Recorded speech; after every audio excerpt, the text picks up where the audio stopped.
আসসালামু আলাইকুম ওরহমতুল্লাহি ওবারাকাতু।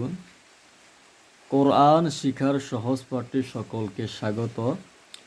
মদ হচ্ছে মোট 13 প্রকার। আজকে এক আলিফ মদ নিয়ে কথা বলবো। এক আলিফ মদ হচ্ছে 5 প্রকার। আপনারা এখানে দেখতে পাচ্ছেন এক আলিফ মদ 5 প্রকার। অনেকে বলতে পারেন যে হুজুর এখানে আছে মাদ, আপনি কেন মদ বলেন? মূলত শব্দটা আপনি যখন আরবিতে বলা হয় তখন মূলত মাদের, যেহেতু আমরা প্রচলিত হয়ে গেছে শব্দটা মদ, এই কারণে আমি মদ বলছি।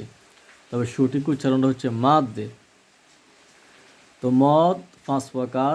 এক আলিফ মদ হচ্ছে 5 প্রকার। প্রথম প্রকার হচ্ছে মদ্দে তবাই। মদ্দে তবাই কি? দেখেন এখানে যে ফিশের বাম পাশে জজমলা ওয়াও, জিরের বাম পাশে জজমলা ইয়া, জবরের বাম পাশে খালি আলিফ মদের হরফ। এই মদগুলোকে বলা হয় মদ্দে তবাই। যেমন নু, হি, হা, ওয়ামা, কা, নু। এই মার মধ্যে এক আলিফ, জবরের পরে খালি আলিফ। এখানেও আবার এক আলিফ টান আছে, জবরের বাম পাশে খালি আলিফ। নুন ওয়া ফিস নু, এখানে আছে এক আলিফ টান।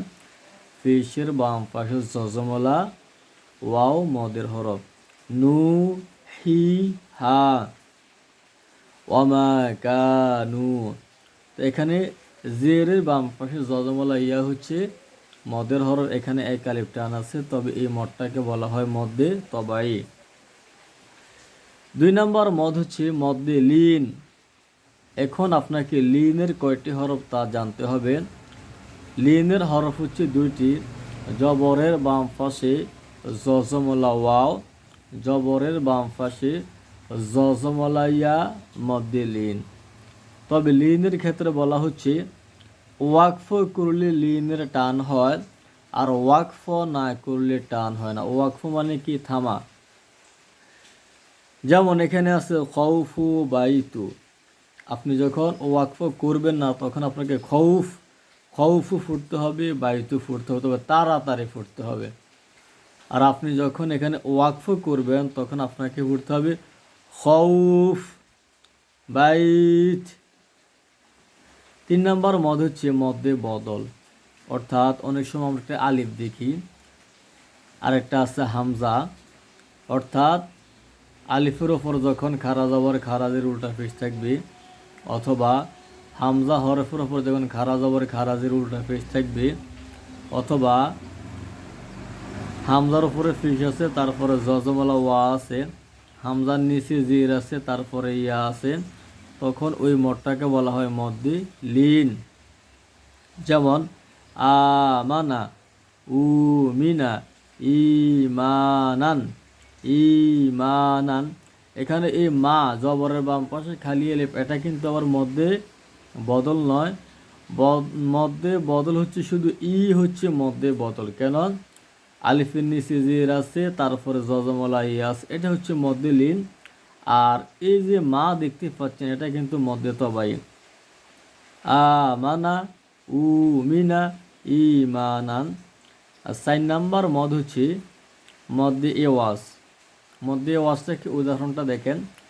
শব্দটা আছে নাশ তন, আছে গর কন। ওয়াকফ করার সময় শব্দের শেষ অক্ষরে যখন দেখবেন 2 জবর আছে, তখন 2 জবর থাকলে 1 জবর বাদ দিয়ে এক আলিফ টান। এখানে 2 জবর আছে, আপনি যখন 1 জবর বাদ দিবেন তখন এমনিতে এটা মদের হরফ হয়ে যাবে, জবরের বাম পাশে খালি আলিফ। আবার অনেক সময় 2 জবরের পরে খালি আলিফ নাও থাকতে পারে, সমস্যা নাই। আপনি শুধুমাত্র দেখবেন ওয়াকফ করার সময় শব্দের শেষ অক্ষরে 2 জবর আছে কিনা। যদি 2 জবর থাকে 1 জবর বাদ দিবেন, এক আলিফ টেনে পড়বেন। এটাকে বলা হয় মদ্দে এওয়াজ। যেমন নাশত, গর ক। 5 নম্বর মদ হচ্ছে মদ্দে সিলায়ে কাসিরা। এটা মূলত হচ্ছে গোল হায়ের ওপর অনেক সময় উল্টা ফেই দেখতে পাবেন, অনেক সময় খারাজির দেখতে পারবেন। তবে হা জমির ওপরে কখনো খারা জবর হয় না। লাহু বিহি, লাহু বিহি, এই যে মদটা আছে এই মদের নাম হচ্ছে মদ্দে সিলায়ে কাসীরা। আশা করি আপনারা বুঝতে পারছেন। আমি পূর্ব মদ নিয়ে কিছু কথা বলেছি। এখানে এক আলিফ মদ জি 5 প্রকার তা নিয়ে আমি বিস্তারিত সংক্ষিপ্ত সময়ের মধ্যে আপনাদেরকে বলার চেষ্টা করেছি। এই মদগুলো যদি আপনি পারেন দেখবেন কোরআনুল কারীম আপনার কাছে অনেক অনেক সহজ মনে হয়।